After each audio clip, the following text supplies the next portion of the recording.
garden. We love to grow our own food, and that's really rewarding, but some people love just the flowers and how it brings beauty to your life. But one real benefit about having a garden is when you care for it, it really helps you stay in shape. And it might not seem like it's a lot of effort, but actually bending down over and over again is very exerting. And in this case, if you can see over here, I've already tilled this soil.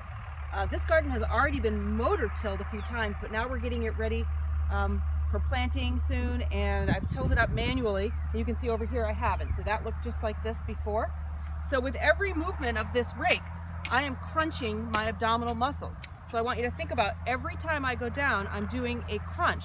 I'm also pulling with my arms. So I'm pulling and crunching with every single movement. It's really, really rewarding physically to get this work in. But even more importantly is when you build strength in your core and in your arms and your back, you become more functionally fit. And then you can do things like work in your garden. So functional fitness is really important, and it doesn't matter how you get it. So have a great day, stay fit.